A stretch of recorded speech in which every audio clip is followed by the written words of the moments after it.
ኦርቶዶክስ የእግዚአብሔር እናቱ ብላ ስትል ለሶስቱ አካላት እየተናገረች እንዳይደለ ይታወቅ። እኔ ህሊናዬን በፍጹም ልሸጠው አልችልም። ለሶስቱ አካላት እየተናገረች እንዳይደለ ይታወቅ። ታዲያ ከሶስቱ አካላት ግን ለአካላዊ ቃል ለኢየሱስ ክርስቶስ እየተናገረች ነው። ያ እሱ ደግሞ እግዚአብሔር ነው ብሎ የሚለው ነገር አጽንኦ ሰጥታ ለመናገር ስለፈለገች ነው።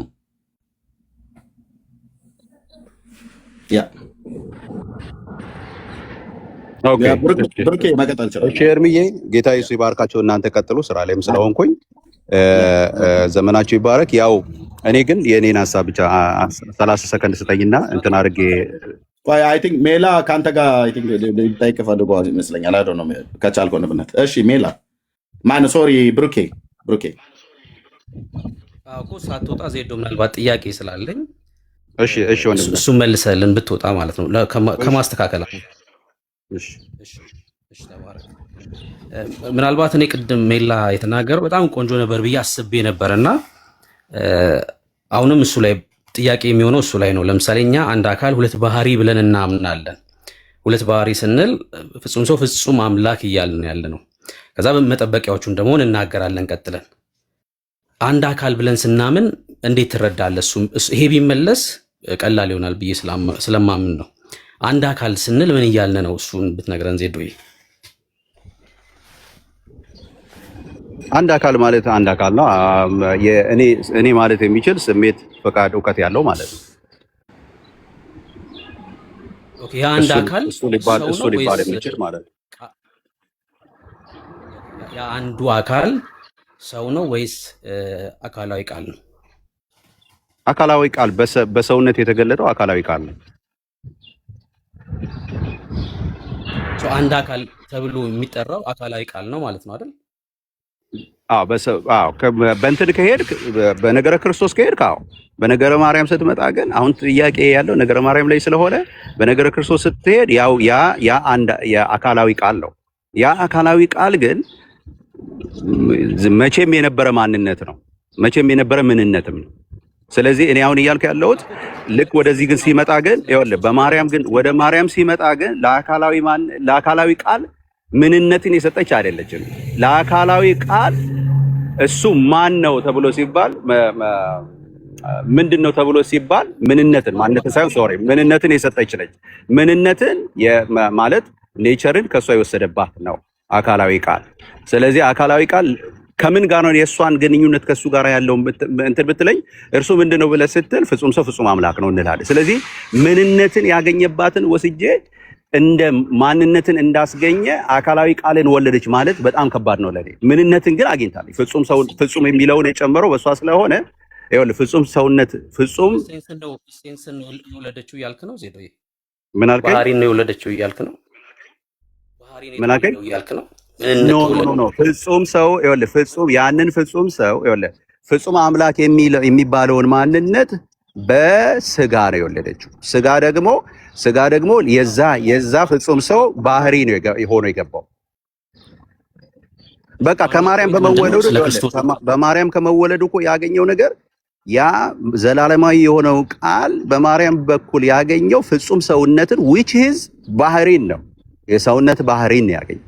ስለዚህ ያንን እኔ ማርያምን ለውጬ የመለኮቱ ብቻ ወላጅ አላደርግም። እኔ የማደርገው ምንድነው? አይ ፍጹም መለኮት የሆነው ፍጹም አምላክ የሆነው ቃል አካላዊ ቃል ከማርያም ስጋን ነስቷል። ከማርያም ያገኘው ስጋን ነው። በስጋ ሰውነት ብቻ ነው የተካፈለው። ስለዚህ እኔ የቃል ድምጼ ርቆ ይመስለኛል። ያው በመሃል ሳወራ ሳሰማኝ የቀጠልከው አሁን ስለ ባህሪ ነው የምታወራው አንተ፣ ስለ መለኮትና ስለ ሰዋዊ ባህሪውን እያወራ ነው ያለው። እኔ ግን ጥያቄ ስለ አካል ነበረ። ኢየሱስ ክርስቶስ አንድ አካል ነው ብለን ነው የምናምነው። ያ አንዱ አካል ከሁለት አካል ወደ አንድ አካል መጥቷል ብለን የምታምነው ወይስ ምን ብለን ነው የምናምነው? አንድ አካል ስትል ምንድን ነው የምትረዳው? እሱም ብትነግረኝ፣ ስለ አካል ብቻ ብታወራኝ። የተወለደው አካል ስለሆነ ማለት ነው፣ ባህሪ ሳይሆን የተወለደው አካል ስለሆነ የተወለደው ያ አንዱ አካል ምን ብለህ ነው የምታምነው? ምን ብለህስ ነው የምትጠራው ያን አንዱን አካል? ተናግሬያለሁ። ባለፈውም የተወለደው ቃል ነው ብያለሁ። ቃል በስጋ ተወልዷል በሷ። አንዱ አካል ቃል በስጋ ተብሎ ነው የሚጠራው። ቃል ነው የሚባለው። ያ ቃል ቃል ነው የሚባለው። ቃል አካላዊ ቃል አካላዊ ቃል የተወለደው ያ አካላዊ ቃል ከማርያም ጋር ያለው ዝምድና ምንድነው ካልከኝ በስጋ ከሷ መወለዱ ነው እያልኩኝ ነው። ኖ ጥያቄውም ያለው የተወለደው ከማርያም ጋር የሚያያዝበት ምክንያት ወንድምነት አንዴ ብሩኬ ምንድን ነው ኤርፎን ነው ወይስ ምንድን ነው አልገባኝም። ድምጼ ርቆ ነው አይደለም? ጠጋ አድርጌ ነው የሚያወራው ያለው። አይሰማም? ድምጼ አይሰማም? አዎ። ለምንድን ነው እንደዚህ የምታረቀው? ብሩኬ በጣም ሩቅ ነው። አንድ ወይም እንትን በላ ብሩኬ። ለምንድን ነው ለምን የምታረቀው? ይሄዳል ይመጣል። በጣም እሺ፣ ኔትወርክ ነው የሚሆነው። እሺ በቃ ወጥቼ ልመለስ። እሺ ችግር የለውም። እስከዛ ዜድ መቀጠል እንችላለን። ኤርሚዬ አሁን እሱ እስከሚመለስ አንድ አካል ነው። እሺ አንድ አካል ምንኛ እኔ በሁለት አካል አላምንም። አሁን ደጋግሜ ነው የምናገረው፣ በሁለት አካል አላምንም። ያ አካላዊ ቃል ግን አካላዊ ቃል ከማርያም ተወልዷል። አዎ ተወልዷል። እንዴት ተወለደ? በስጋ ባጭር ቃል ይላቸው። ለምሳሌ እኔ አካላዊ ቃልን ስጋ ወለደች ከተባለ እስካሁን ድረስ እኔ ችግር የለብኝም ያልኩ ነው። ደጋግሜ መግባት አለበት እሷ ጋር። እኔ አካላዊ ቃል ወለደች የሚለው በጣም አሻሚ። አካላዊ ቃል ከመወለድ ስጋ ከነበረ ማንነት የነበረሰን ነው። ያንን ከእሷ ተገኘ። የእሷ ድርሻ የእሷ እንትን አካላዊ ቃልን በስጋ እዚህ ምድር እንዲመጣ ስጋ መጣባት ነች። ስጋ መውጣት የለበትም። እሷ ያላት ድርሻ መረሳት የለበትም። እሷ ያላትን ድርሻ አስወግደን ዜግ የሆኑ ቃላቶችን እየተጠቀምን ሌላ ማንነት ሌላ ነገር ውስጥ ማስባት ገበያ። እሺ ዜድ ኔትወርክን አስተካክለው። ዜድ ይቆራረጣል። ቦታ ቀይረ። የቅድሙ ቦታ ላይ ምናልባት መኪና ገባኝ ነገር ቢኖር እስካሁን ማለት ነው ወንድሞች እናቶች፣ ያለ ክፍል የተቃረነ ክፍል ለምሳሌ አካላዊ ቃልን ቅድመ ዓለም ከአብ በተወለደበት አወላለድ ማርያምም ልክ እንደዛው ከአብ በተወለደበት አወላለድ ነው የወለደችው ብሎ ያለ ሰው ቢሆን የዜድ ሙግት ተገቢ ነበረ። ግን ያለ እኮ የለም፣ እንደዛ ያለ የለም። ኤኒዌይ ብርኬ ጨርስና ከዛ ላይ ኤቢ ሰጠዋለሁ። እሺ ምናልባት ሀሳቤን ከተረዳችሁኝ እና ድምፅ የማይሰማ ከሆነ ይህን ጥያቄ ብንመልሰው ዜዶንም ማስተካከል ወይ ደግሞ ማረም እንችላለን ብዬ ስላመንኩኝ ነው። አካላዊ ቃል ፐርሰንን ነው ወይስ ደግሞ ባህሪን ነው ገንዘቡ ያደረገው የሚለው መመለስ መቻል አለበት። ፐርሰንን ገንዘቡ አድርጓል ብለን የምናምን ከሆነ ወደ ሁለት አካል ትምህርት ይወስዳል ማለት ነው። የጨመረው ግን ባህሪን ከሆነ ሰዋዊ ባህሪን ከሆነ የጨመረው አንዱ አካል ተብሎ የሚጠራው ቃል ነው ማለት ነው። ማርያም ቃልን የወለደችው ማለት ነው። የሚወለደው ፐርሰን ስለሆነ ሰምታችሁኝ ከሆነ ምናልባት ድምፄ ሩቅ ካልሆነ ማለት ነው። እና ማርያም የቃል እናት ሲባል የአንዱ ፐርሰን እናት ናት ተብሎ እየተነገረን ያለው ማለት ነው። እና ቃል ባህሪን ነው የሰውን ባህሪ ገንዘቡ አደረገ እንጂ የሰውን አካል ገንዘቡ አላደረገም። እንደዛ አይደለም አንድ አካል ብለን ስናምን። እና ዜዶ ምናልባት ሰምተኝ ከሆነ አሁን በደንብ ሰምተኝ ከሆነ አንድ አካል ብለን ስናምን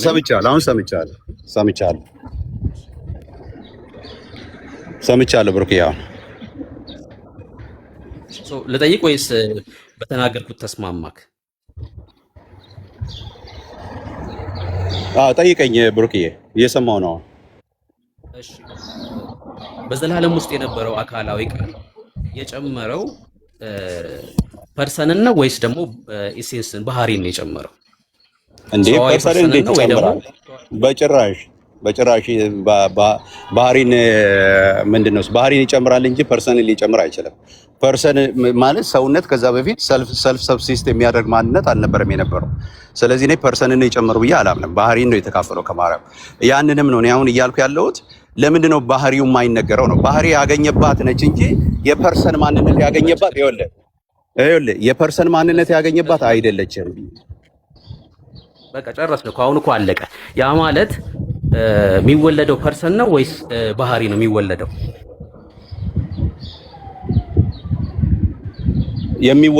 የተወለደው ፐርሰኑ ነው፣ ግን በስጋ ባህሪ ነው ከሷ እንዲወለድ ከሷ ያገኘው የስጋን ባህሪ እንጂ ፐርሰንን አይደለም የምንገልጸው። ፐርሰኑን እንገልጥና ከሷ ጋር ግን ያለው ሪሌሽን ባህሪን መካፈሉ ነው። በቃ ለምን ነው ፐርሰን ተወለደ የምትለው? ባህሪን ነው ከሷ የነሳው አይደል? ለምን ነው ፐርሰን ከሷ እንደተገኘ የምታደርገው? አላልኩም እኮ አሁን ፐርሰን ከሷ ተገኘ አላልኩም። አሁን በቃ ቆይ መልሼ ልጠይቅህ። ይኸውልህ እኔ አሁን ይሄንን ብያለሁ። እኔ ምን አልኩ? ቆይ እኔ ይሄንን አልኩ። ይኸውልህ አንተ የጠየከኝን ጥያቄ በደንብ መለስኩልህ። ምን ብዬ መለስኩልህ? አይ የተወለደው ፐርሰን ነው እኮ የተወለደው ፐርሰን ነው። ቆይ ያው ስማኛ፣ የተወለደው ፐርሰን ነው። ፐርሰን ስለሚወለድ አይደለም። ግን ያ ፐርሰን ከሷ ሲወለድ የማርያም ሮል ምን ነበረ ከተባለ ፐርሰኑን ፐርሰን ማድረግ አይደለም። ፐርሰን መወለድ ስላለበት ነው እንጂ የነበረው ፐርሰን ነው ከሷ የተወለደው። ያ ፐርሰን ግን ከሷ ጋራ ያቆራኘው ከሷ ጋራ በሷ በኩል ያገኘው ነገር ፐርሰንነቱን ሳይሆን መጀመሪያም የነበረው ፐርሰን ከሷ ስጋን ነው የነሳው። ስለዚህ እኔ ጥያቄ ጠይቃለሁ ማለት ነው። አሁን አንተ የማርያም ሮል በኢየሱስ ክርስቶስ ቆይ አንድ ጊዜ ብሩክዬ፣ መልስ እኮ ቆንጆ መልስ ሰጥቻለሁ። አይ ቲንክ ይመስለኛል። ሌላ የምጠይቀው ነገር አለ? እሺ ቀጥልሽ። ባህሪ አይወለድም ብለሃል። የሚወለደው ፐርሰን ነው ብለሃል። ያ ፐርሰን ደግሞ ቃል እንደሆነ ተስማምተናል። ሶ ያ ቃል የተወለደው ከማርያም ነው አይደል? ትክክል። ሶ የቃል እናት ተብሎ ቢነገር ለማርያም ችግር የለውም ማለት ነው። አዎ ቃልን በስጋ ለምን መሰለ እሷ የሰጠችው ይኸውልህ ፐርሰኑ የተወለደው ፐርሰን አሁን እዚህ ቦታ ላይ ይኸውልህ ይሄንን ብቻ ብለህ ስታቆም ይሄንን ብቻ ቃል ተወልዷል ብለህ ስታቆም ቃል ፐርሰኑ ከማርያም ተወለደ ብቻ እያልክ ነው። ከማርያም ግን ፐርሰን አይደለም የተወለደው። ከማርያም ፐርሰን ነው ብለን ፐርሰን አይደለም የተወለደው ሳይሆን ፐርሰኑ ያ ሲወለድ የማርያም ሮል ግን ኔቸርን መካፈል ብቻ ነበረ። የማርያም ሮል ፐርሰን ማድረግ ሳይሆን ያንን ፐርሰን ስጋ ባህሪን እንዲይዝ ማድረግ ነው። አሁን የፐርሰን አስገኝ ብቻ አድርገሃት ቁጭ ማለት አይገባም። የፐርሰን አስገኝ ሳይሆን ያ ፐርሰን ከመጀመሪያም የነበረው ፐርሰን በእሷ ውስጥ ያገኘውን ነገር መግለጥ ነው ያለብህ። አጠራሪ መሆን ያለበት ከማርያም ምንድን ነው ያገኘው? ስጋዊነት ወይም ደግሞ የስጋ ባህሪን። ፐርሰኑ ማን ነበር? ፐርሰኑ ቃለ ምን አልከኝ? አስገኝም ተብሎ አይነገርም ለማርያም ሲጀምር። ዜዶ የፐርሰን አስገኝም ተብላ ማርያም እንደዛ ተብሎ ለማርያም አይነገርም ሲጀምር። ፐርሰን በዘላለም የነበረ ስለሆነ እሺ፣ በአጭር ቃል ይኸውልህ ፐርሰኑ በአጭር ቃል አሁን እኔ ልጨርስ ይብቃኝ። ፐርሰኑ በማርያም ሆድ ውስጥ ፐርሰኑ ይኸውልህ አዘ ፐርሰን መጀመሪያም የነበረው ነው። ያ መጀመሪያ የነበረው ቃል በማርያም ሆድ ውስጥ ቃል አይደለም ሆኖ የቀጠለው፣ በማርያም ሆድ ውስጥ ስጋን ገንዘብ አድርጓል። ስለዚህ የማርያም ትልቁ ኮንትሪቢዩሽኗ ምንድን ነው ከተባለ ያንን አካላዊ ቃል መጀመሪያም የነበረውን የሰው ስብዕና መስጠት ነው። የሰው ስብዕና እንዲካፈል መሆን ነው ከሷ። ስለዚህ እኔ መግለጥ ያለብኝ መጀመሪያ የነበረውን ቃል ከሷ ተወለደ የሚለውን ቃል ብቻ ቬግ የሆነውን ሳይሆን መጠቀም ያለብኝ መጀመሪያም ስለነበረ ቃል እኔ መገለጥ አለበት ብዬ የምለው ምንድን ነው? አካላዊ ቃል በስጋ ለምን የሷ ኮንትሪቢዩሽን በስጋ ወደዚህ ምድር እንዲመጣ ክርስቶስ ኢየሱስን መውለድ ነው። ስለዚህ ያ የመውለድ ደግሞ ዋናው እንትን ምንድነው? በስጋ እሱን ማምጣት ነው። የአካላዊ ቃል አምላክነት ላይ ጥያቄ የለኝም። አካላዊ ቃል መወለድ ላይ ጥያቄ የለኝም። በስጋ መወለድ ላይ አካላዊ ቃል አስቀድሞ ከአብ የዘመን ቁጥር ማለት ልዩነት ሳይኖረው አብ በነበረበት ዘመን ሁሉ ከአብ ተወልዶ ከአብ ተገኝቶ መኖሩን ጥያቄ የለኝም። መለኮት መሆኑን ጥያቄ የለኝም። ጥያቄ ያለው በማርያም አጠራር ላይ ብቻ ነው። የማርያም አጠራር ላይ ስትመጣ አካላዊ አሁን ለምሳሌ ሰው ቃልን ወልዳለች እንዴ ስትለኝ ይብራራልሃል። ምን ማለት ነው? ቃልን በስጋ ለቃል አይደለም የመወለድ ኮንትሪቢዩሽን የሷ ቃል በስጋ እንዲወለድ መንገድ መሆን ነው የሷ ዋናው ኮንትሪቢዩሽን ነው። ስለዚህ እኔ በዚህ ነው የማደርገው። አይ ቲንክ ይሄ የተሳሳተ አይመስለኝም። ቆየት ብዬ ደግሞ እኔ ወደፊት አየዋለሁ ማለት ነው። እዚህ ጋራ ቆይ አንድ ሜላ ይቀጥል። ዜድ ግን አትወጣ እሺ። ይሄ ነገር እልባት ማግኘት አለበት። እኔ በኋላ ላይ የምልህ ነገር አለ። ወንድሞች ይናገሩና ሜላ የሚቀጥልና ኤቢም ተናግሮ ወንድምነት ብትደውልኝ ወይ ደስ ይለኛል። ከይቅርታ ጋር ነው። አዎ ቆይ አይ እዚሁ ላይ መሰለህ በቃ እኔ አሁን በጣም ተናቆኝ እደውልልሃለሁ። ግን ይሄ ፐብሊክ ስለተደረገ ከወንድሞች ጋር አይተን ከነቃሌም ጋር በዚህ ጉዳይ አውርታል ይመስለኛል።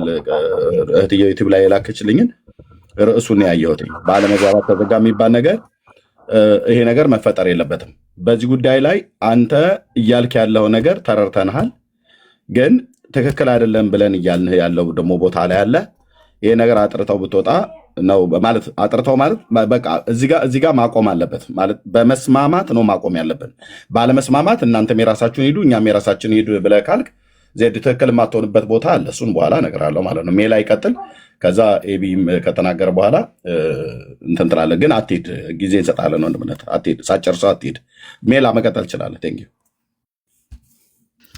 እሺ በደምብ ግልጽ እንዲሆን ማርያም የወለደችው ማን ነው ብለህ ዜዶዬ ቀጥታ ማን ነው ነው የምትለኝ?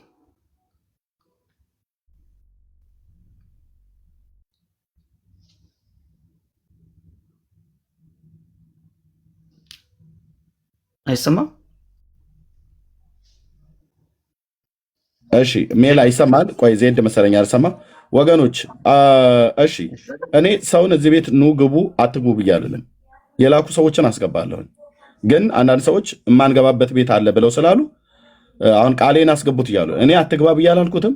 እሱ ግን አይ ቲንክ ላለመግባት ከፈለገ ማንም ግዴታ የለበትም። እዚህ ቤት ማንም ሰው የመግባት ግዴታ የለበትም። ያለ መግባትም ደግሞ መብቱ አይከለከልም። ኑፋቄ ትምህርት እስካላስተማረ ድረስ ከኔ ጋር መቀጠል ይችላል ማለት ነው። ስለዚህ እኔ አላስገባውም ብዬ አላልኩትም ወገኖች። አላከም ኤቢዬን ሳየው ሳብኩትኝ ገባ ማለት ነው። ከላካ አስገባዋለሁ፣ እኔ ችግር የለብኝም። እና ከታች የምጽፉ ሰዎች እያየው ስለሆነ ኦኬ። ቃሌ እኔ የምወደው ሰው ነው፣ በጣም ማከብረው ሰው ነው፣ አገልግሎቱ በጣም የተወደደ ሰው ነው። ግን የግድ ገባ ብዬ አልለውም። ከላከ መግባት ይችላል። ቴንኪው። እሺ ሜላ ዜዲ እየጠየቀ ነው። ሜላ ቀጥል። ቴንኪው። ኤቢ የምን አልከኝ? ዜዶ ከሰማ ሜላ ምናልባት ሶሪ፣ በጣም ሰላም ብያቸዋለሁ ሁላችሁንም። ዜድ ሚዩት ላይ ነው ያለው። ማውራት ከቻለ እንትኑን አንስቶ ይቀጥላል። የሚመች ቦታ ላይ ያለ አልመሰለኝም እና ሌላ ጊዜ ዲስከስ ስናደርግ አሁን አንተ ያነሳውን ጥያቄ እኔም ጠይቄው ነበረ እና እሱ የፈጠረው አንድ ዲስቲንክሽን አለ። ያ ዲስቲንክሽን ምንድን ነው? ዘላለማዊ ቃል ቅድመ ተዋህዶ በኋላ ደግሞ ስግው ቃል ሲሆን በሁለቱ መካከል የፈጠረው ዲስቲንክሽን አለ። ዘላለማዊ ቃል ማለት አንችልም፣ ስግው ቃል ነው ልንለው የሚገባው ስጋን በስጋ ስለተወለደ። ከስግው ቃልነት በኋላ ወይም ደግሞ በጊዜ ተዋህዶ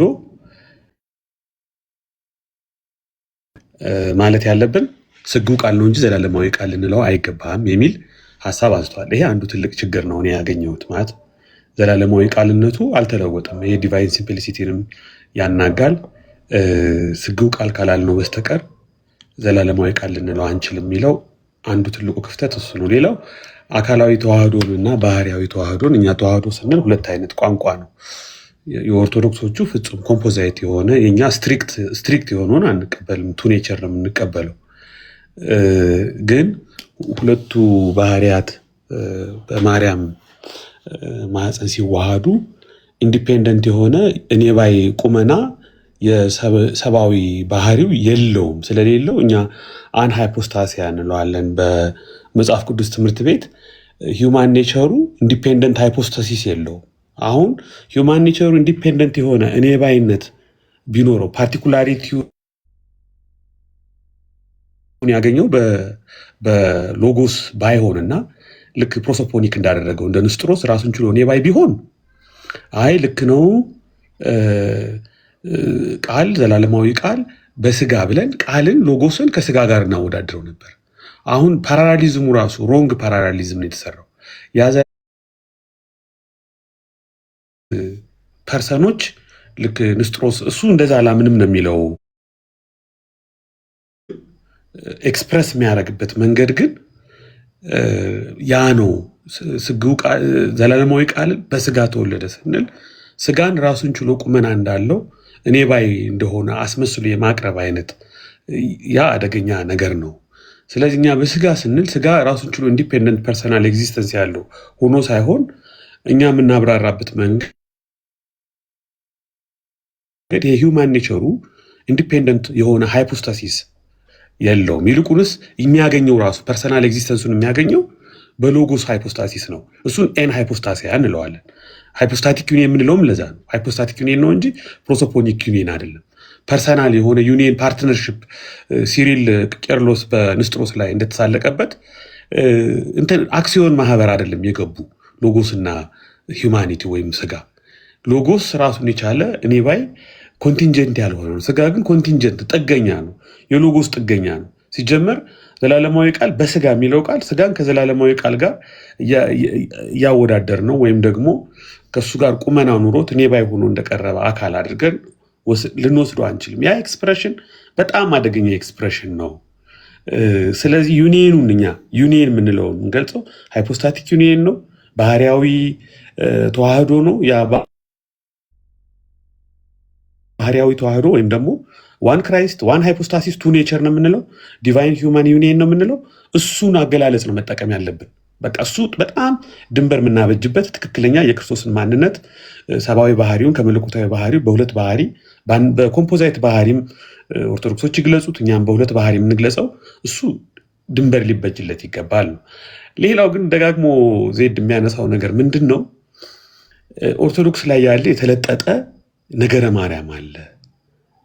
ስለዚህ የተለጠጠ ነገረ ማርያም ስለሚያስፈራ እና ደግሞ አሁን በዚህ እኔ ዜድን ሼር አደርገዋለሁ።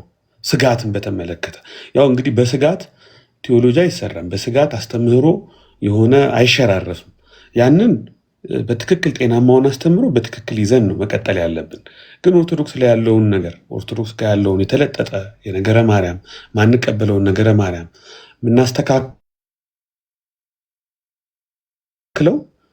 እዚህ ጋር ያለውን ክሪስቶሎጂካል ነገረ ክርስቶሳዊ አቋም አስተምህሮ ክፍተት ወይም ስንጥቅ በሚፈጥር መልኩ በፍጹም መሆን የለበትም ለማለት ነው። ሜላ ግልጽ ነው ከሆነ ይሄ ዘላለማዊ ቃል ከጊዜ ተዋህዶ በፊት ከጊዜ ተዋህዶ በኋላ ደግሞ ስግው ቃል፣ ስለዚህ ሁለቱ የተለያዩ ነገሮች እንደሆኑና ማለት እሱ ቃል በቃል እንደዛ ባይልም ከተዋህዶ በኋላ ግን ስግው ቃል ነው እንጂ ዘላለማዊ ቃል ልንለው አንችልም የሚለውን ውላጤን ሁሉ በተወሰነ ደረጃ ኢኮ የሚያደርግ ነገር አለ።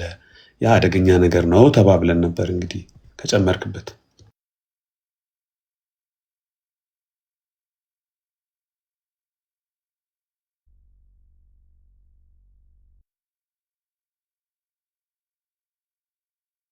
እሺ ቴንኪዩ ኤቢ ተባረክ ወንድምነት ጸጋ ይብዛል። ዜድ ወጣ መሰለኝ። አይ ዶንት ኖ ኔትወርክ ነው ወይስ?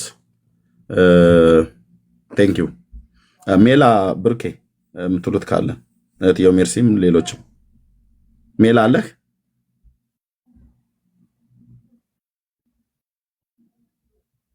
ኦኬ በዚህ ርዕስ ላይ አልገባንም ብሎ የሚል ሰው ካለ መምጣት ይችላል። ሌላ ሰው ማለት ነው። ወይ ደግሞ ከኛ የተለየ ሀሳብ ያለው ሰው ካለ መምጣት ይችላል። ያልገባውም ጥያቄ ያለው ሰው ካለ መምጣት ይችላል። ሜላ እሺ መጣህ? አልሰማም እንዴ? አትሰማም ነበር። እሺ እሺ አሁንስ? አሁን ትሰማለህ። እሺ መጣ እያልኩ የነበረው የስለ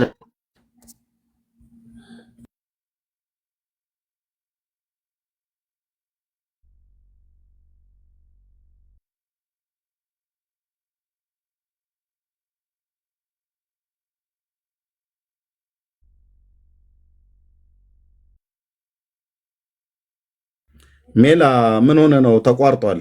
ተቋርጧል። ኔትወርክ ነው የሚሆነው። እድሜ በጣም እያስቸገረን ነው። ኔትወርክ ነው የሚሆነው። እሺ እሺ አስወጣው። ኔትወርክ ነው ማለት ነው። ኦኬ ሌላ ያለው ሰው ካለ ጥያቄ ያለው ሰው ካለ መምጣት ይችላል። ከኛ የተለየ ሀሳብም ያለው ሰው ካለ መምጣት ይችላል። ለመስማትም ሬዲ ነው። በተለይ ከኛ ከወንጌላውያን አማኞች የሆናችሁ ማለት ነው።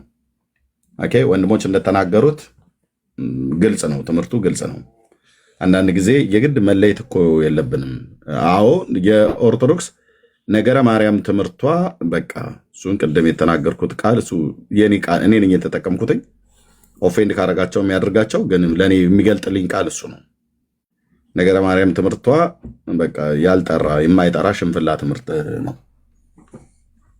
ሲያጠሩት ያኔ ንጹህ ነው ብለን እንላለን። ያልጠራ ነው፣ ተቀላቅሏል። በጣም ብዙ ግልጽ አይደለም። በጣም እጅግ የሚያስቆጣ ሁሉ አለ። ወደ መለኮትነት ጠጋ አድርገው ከፍ አድርገው ከዘላለም ነበረች እኮ ነው ብለው የሚሉት መጽሐፍቶቻቸው እንደዛ ነው የሚናገረው። ነበረች፣ በመፍጠር ውስጥም እጇ አለበት። ግዑዛን ፍጥረታትንም ሕያዋን ፍጥረታትንም በመፍጠር ሁሉ ጭምር ማለት ነው። ስለዚህ እሱን እውቅና አንሰጣቸውም። ግን በነገረ ክርስቶስ ጉዳይ ላይ ያለው ነገር ላይ ጥያቄ ያለው ሰው ካለ ይግባ ለማለት ነው። ተባረኩ። ብሩኬ የምትጨምረው ካለ ጨምሩ።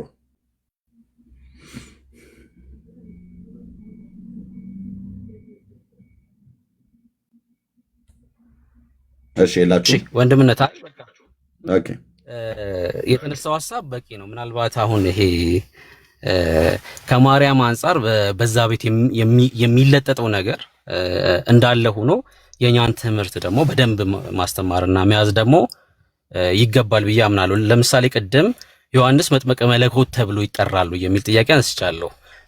መለኮት ስንል ስለ ኢሴንስ ስለ ባህሪ እያወራን ስለሆነ ባህሪ ይጠመቃሉ የሚል ጥያቄ አንስቻለሁ። ከዚህ ደግሞ ከአካላዊ ቃል ደግሞ አንጻር ሲታይ ደግሞ ወደ ፍርድ ቤት እሺ፣ አሁን ይሰማችኋል? አዎ ይሰማል፣ በደንብ ይሰማል። እሺ ቴንክ ዩ። ቅድም ያልኩትን አጽንኦት ለመስጠት ያክል ነው።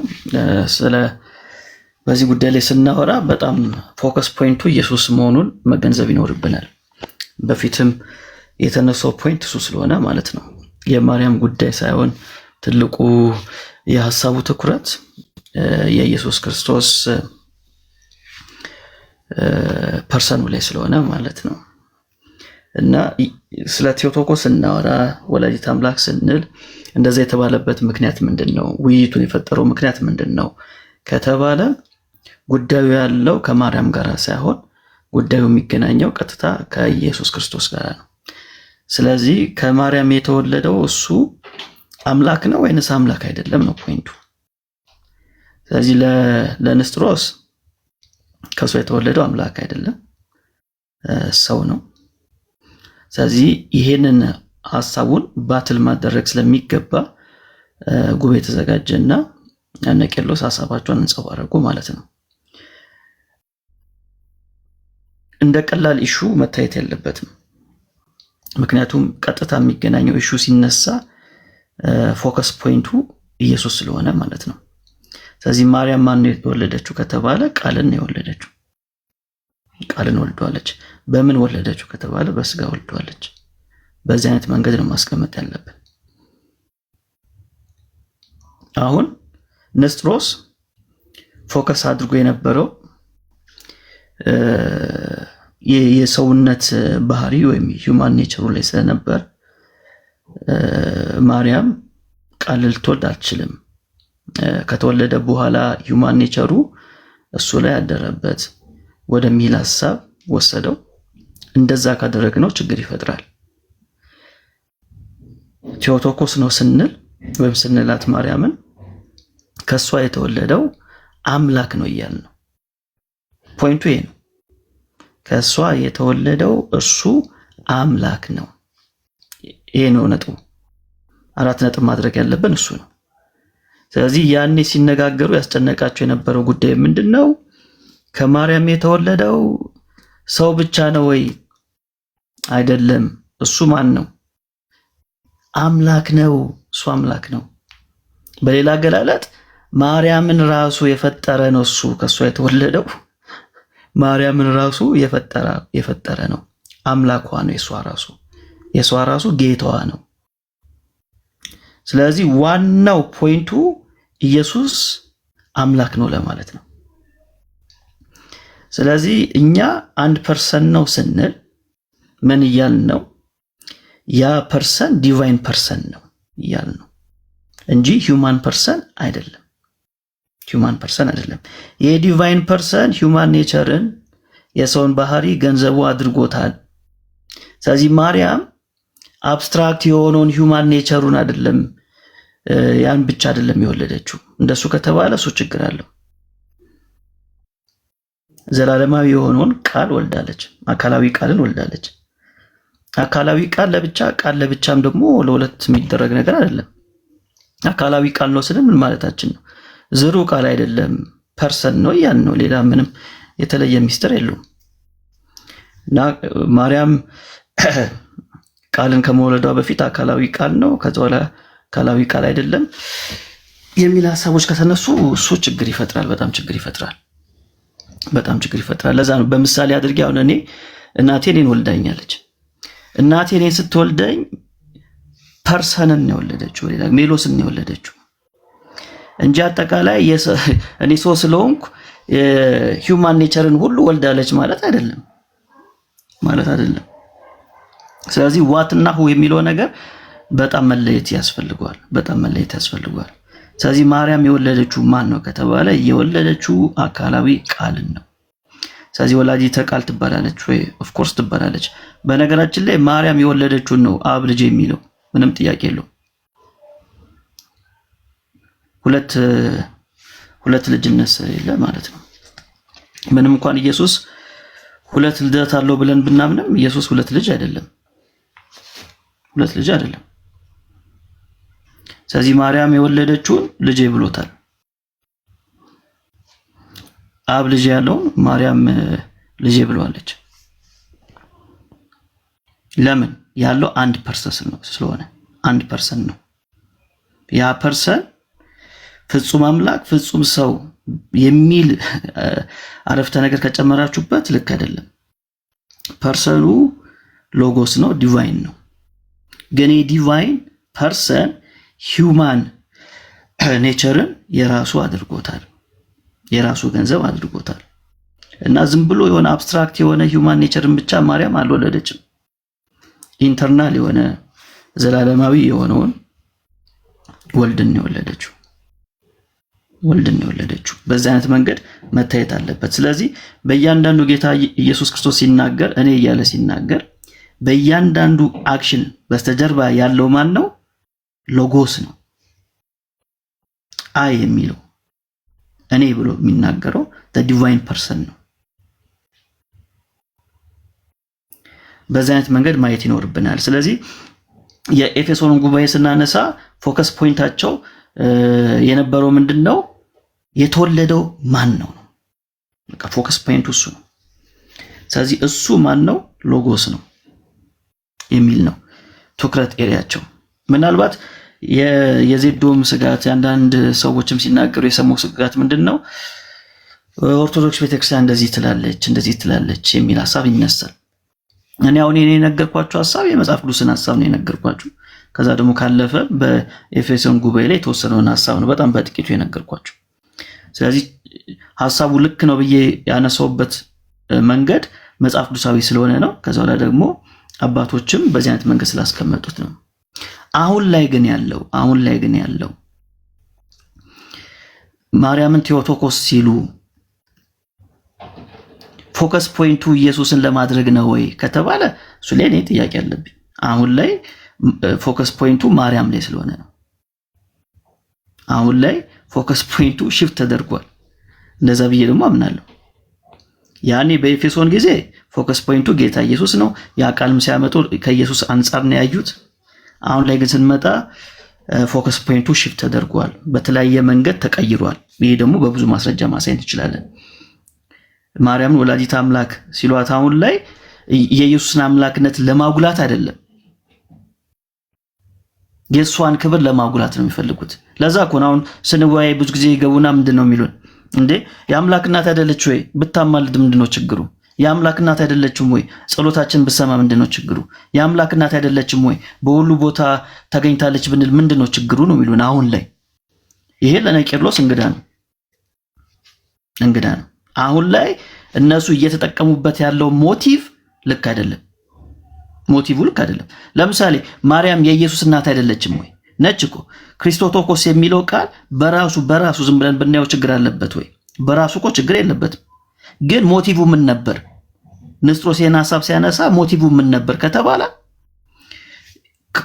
የአምላክ አይደለም ለማለት ነው ክራይስትን። ስለዚህ ከቃሉ ባስቻገረ ሞቲቭን ማየትም ጥሩ ነው ብዬ አስባለሁ። ስለዚህ በኤፌሶን ጉባኤ አባቶች ሲናገሩ ቴዎቶኮስ ሲሏት ትክክለኛው ፖይንት ምን ነበር? ኢየሱስ አምላክ ነው። በቃ የሁሉ ፈጣሪ የሁሉ አስገኝ ነው ለማለት ነው። አሁን ላይ ግን ያሉ ወገኖች ያው ፍራቻውንም ባላንስ ማድረግ አለብን ብዬ አስባለሁ። ምንድነው ህልም ተፈርቶ ሳይተኛ አይታደርም የሚባል ነገር አለ አይደል? ፍራቱንም በአግባቡ ማድረግ አለብን። አሁን ላይ ግን እውነታውን ሳንለቅ አሁን ላይ ግን ሰዎች ማርያምን ቴዎቶኮስ ሲሏት ከምን አንጻር ነው ከተባለ በቃ ለሷ የተለየ በጣም የተለጠጠውን ነገር ለመስጠት ነው። ይሄን አንዳንድ ምሳሌዎችን ላንሳላችሁ፣ እንዴት እንደለጠጡት ማለት ነው። አንዳንድ ምሳሌዎችን ላንሳላችሁ፣ በጣም የቅርብ ጊዜ ምሳሌዎችን፣ በተለይ ከዚህ ከ10 ዓመት ምናምን በኋላ የሰማናቸውን አንዳንድ ነገሮች ላስታውሳችሁ። ለምሳሌ አቡነ እንድሪያስ ምን ብለዋል? ማርያም ኢየሱስ ስትጸንሰው ኢየሱስም ማርያምን የሚበሉት ምግብ መለኮቱ ያጠፋው ነበር ነው ብሎ የተናገሩት እንጂ በዳሪ መልክ አይወጣም ብለዋል። ሁለቱ እያሉ ኢየሱስም ማርያምን የሚበሉት ምግብ መለኮቱ ያጠፋዋል። ጀስት ሰው ለመሆናቸው ለማጠየቅ ብቻ ነው የሚመገቡት እንጂ እንደኛ ተቀይሮ የሚወጣ ነገር የለም ብለዋል። ማርያምም ኢየሱስንም እንደዛ ብሎ ነው የገለጡት አቡነ እንድሪያስ። ሁለተኛ ቆሞስ አባ ዮሐንስ ምንድን ያሉት? የተሰቀለው የማርያም ስጋ ነው ያሉት። መስቀል ላይ የዋለው የማርያም ስጋ ነው ያሉት። በድፍረት ነው የተናገሩት። ለሁሉም ቪዲዮ አለ። ይሄን ቃል በቃል ነው ያሉት። የተሰቀለው የማርያም ስጋ ነው ቆሞስ አባ ዮሐንስ ነው የተናገሩት። ለቀጥል ሊቀ ሊቃውንት እዝራ ምንድን ያሉት? በተለይ ማቴዎስ ወንጌል ምዕራፍ 1 ላይ አላወቃትም የሚለውን ቃል ሲያብራሩ ማርያም ኢየሱስን በጸነሰችበት ጊዜ አሉ ፊቷ ይቀያየር ነበር እንደ ሳሮን አበባ። ስለዚህ እንደ ሳሮን አበባ ፊቷ ይቀያየር ስለነበር አንዳንዴ ቀይ ሆና ትታየዋለች፣ አንዳንዴ አረንጓዴ ሆና ትታየዋለች። ስለዚህ ምን ብሎ ይጠይቃት ነበር? ማነሽ አንቺ ይላት ነበር። አንዳንዴ ቀይ ስትሆንበት፣ አንዳንዴ አረንጓዴ ስትሆንበት እንደ ሳሮን አበባ ይደነግጥና አንቺ ማነሽ ማርያም ነሽ ወይስ ሌላ ሰው ነሽ ብሎ ይጠይቃት ነበር ብለዋል። እንግዲህ አስቡት የማርያም ፊት ቀይና አረንጓዴ እንደ አበባ ከተቀያየረ እኔ ዮሴፍ መሮጥ ነው የነበረበት። ይሄን የተናገሩት ማን ናቸው? ሊቀ ሊቃውንት እዝራ የማቴዎስ ወንጌል ምዕራፍ 1ን ሲተረጉሙ ማለት ነው። እንደ ሳሮን አበባ አንድ ቀን ቀይ ሌላ ጊዜ አረንጓዴ ፊቷ ይሆን ነበር ብለዋል። አያችሁ እንዴት እንደለጠጡት። አንድ ልጨምር። አቡነ ፊልጶስ ምንድነው ያሉት በዚህ ጉዳይ ላይ? ማርያም ባትኖር ኢየሱስ አይመጣም፣ ማርያም ባትኖር ኢየሱስ አይኖርም ነው ያሉት። ቃል በቃል እንደዚህ ነው ያሉት። ማርያም ባትኖር ኢየሱስ አይኖርም ነው ያሉት። በድፍረት ማለት ነው ወደ ምሕረቷ ላይ። ከዛው ላይ የንግግራቸው እንዲያስተካክሉ ተነግሯቸዋል አሉን። ግን ሲያስተካክሉ አልሰማንም። ሲያስተካክሉ ይሄን በተናገሩበት መንገድ ወጥተው ተሳስቻለሁ አላሉም። አቡነ ፊልጶስ ካሉ ማስረጃ ታመጣላችሁ፣ እኛም እናጨበጭባለን፣ ቴንኪው እንላለን። ስለዚህ ጉዳዩ በጣም ተለጥጧል። አሁን ላይ በፊት ሞቲቭ ምን ነበር? ኢየሱስ አምላክ ነው ለማለት ነው። አሁን ሞቲቭ ምን ሆኗል? ተገልብጦ ማርያምን በማይሆን ስፍራ ላይ ፖዚሽን መስጠት ነው የተፈለገው። ይሄ በጣም በጥቂቱ ነው ያነሳውላችሁ እንጂ በጣም ብዙ ነገሮችን መጥቀስ እንችላለን።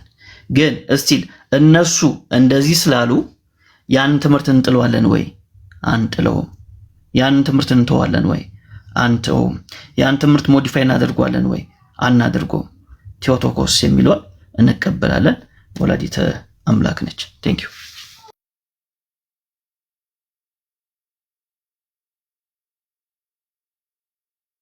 ሜላዬ ጸጋ ይብዛልህ፣ ተባረክ።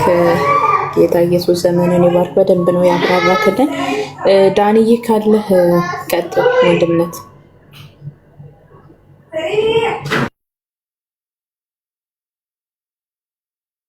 ዳንዬ አለ? እሺ ወገኖች ሰላም ብያለሁ ሁላችሁንም። አይ ቲንክ በቃ እኔ ሜላ ያለው ሀሳብ ነው በደንብ ገዢ የሚሆነው እሱ ነው። እሱን ሳስብ ነበረ። እኔም ሌላውን ያሰብኩትን ሀሳብ ነው እንዳለ ሜላ ያወራውና ያ ጌታ ይባርክ ሜላ። በደንብ መሰመር ያለበት ጉዳይ እሱ ነው። ያው ትምህርቱ ምናልባት እኛ ከምናስባቸው ጊዜያቶች በጣም የራቀ ነው አይደል? የቅርብ ትምህርት አይደለም፣ በአባቶች የተደገፈ ትምህርት ነው። ሪፎርመሮችን በዚህ ጉዳይ ላይ ኦልሞስት ተመሳሳይ በሚባል ደረጃ እምነታቸው አንድ ነው እና አሁን ላይ የሚታየው በተለይ ካቶሊካም ኦርቶዶክስ ጋም ይሄንን ቴዎቶኮስ የሚለውን ሀሳብ የሚጠቀሙት ያው ለጌታ አይደለም፣ የጌታን ማንነት በደንብ ለማስረዳት አይደለም፣ የማርያም የሆነውን ነገር ከፍ ለማድረግ ነው። በቃ እሱ ነው ፍራቻው። አይ ቲንክ የአብዛኛው ወንጌል አማኝ ፍራቻ እሱ ይመስለኛል እና ከማርያም የተነሳ የሚታየው እይታ ነው አሁን ነገሮችን እየረበሸና ሰው ውስጥ ስጋት እያሳደረ ያለው። የነሱ ስጋት ግን ትምህርቱን ግን ሐሰት ነው እንድንል ወይ ደግሞ ሄሬሲ ነው እንድንል አያደርገንም። የሚፈጥርብን ስጋት ማለት ነውና ስለዚህ እንደ ክርስቲያን የትኛውን ያለብን ብለን ስናይ በቃ ትምህርቱ ትክክል ነው መቀበል ይኖርብናል። የታመነ ነው በአባቶችም። ስለዚህ ሁላችንም አክሴፕት እናደርገዋለን። ግን ፍራቻችንንም ደግሞ መተው አለብን ብዬ አላስብም። ምክንያቱም ብዙ ጊዜ ይሄንን ሐሳብ የሚያነሱበት ምክንያት በደንብ ሜላ አስቀምጦታል። ለምሳሌ የአዳምን መርገመ ስጋና መርገመ ነፍስ ያጠፋችው ማርያም ናት ይላል። ኦርቶዶክስ ውስጥ በመጽሐፍ ደረጃ የተቀመጠ ሐሳብ ነው። የማርያም መርገመ ስጋና መርገመ ነፍስ የአዳም መርገመ ስጋና መርገመ ነፍስ የጠፋው በማርያም ነው ብለው የማዳንን ተስፋ ጭምር ወደ ማርያም የሚያዞሩበት ሐሳብ አለ። ዓለም ሁሉ የተፈጠረው ለማርያም ነው የሚሉበት ሐሳብ አለ። ምሮ ይላቸው ሊያስማማቸው የሚችል መጽሐፍ ቅዱስ ራሱ የላቸው። በእነሱ ዘንድ ማለት ነው። መጽሐፍ ቅዱስ አሁን ባለስልጣን አይደለም። ባለስልጣኑ ራሱ ሰውየው ዜድን አሁን አይደለም እኮ መጽሐፍ ቅዱስ እንዲህ ይላል ብትለው እኔ ኧረ እንደዛ አይደለም እንዲህ ነው የሚለው ይላል። ባለስልጣኑ በፕሮቴስታንት ዘንድ መጽሐፍ ቅዱስ ሳይሆን ንግግሩን የሚናገሩት ግለሰቦች ናቸው። እውነት እንደሌለ በዚህ ማወቅ ትችላላችሁ። ወደ ቤተክርስቲያን ኑ። ምን አላት ቤተክርስቲያን? የሐዋርያት ትምህርት አላት። ራሱ መጽሐፍ ቅዱሱ አላት። ቅዱስ ትውፊት አላት።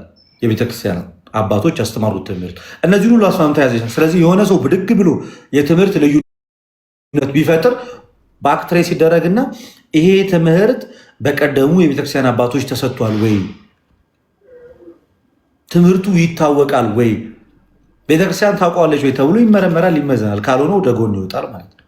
የምትዳኛችሁ ቤተክርስቲያን አለቻችሁ። ሴንትራላይዝድ የሆነች ቤተክርስቲያን አለች።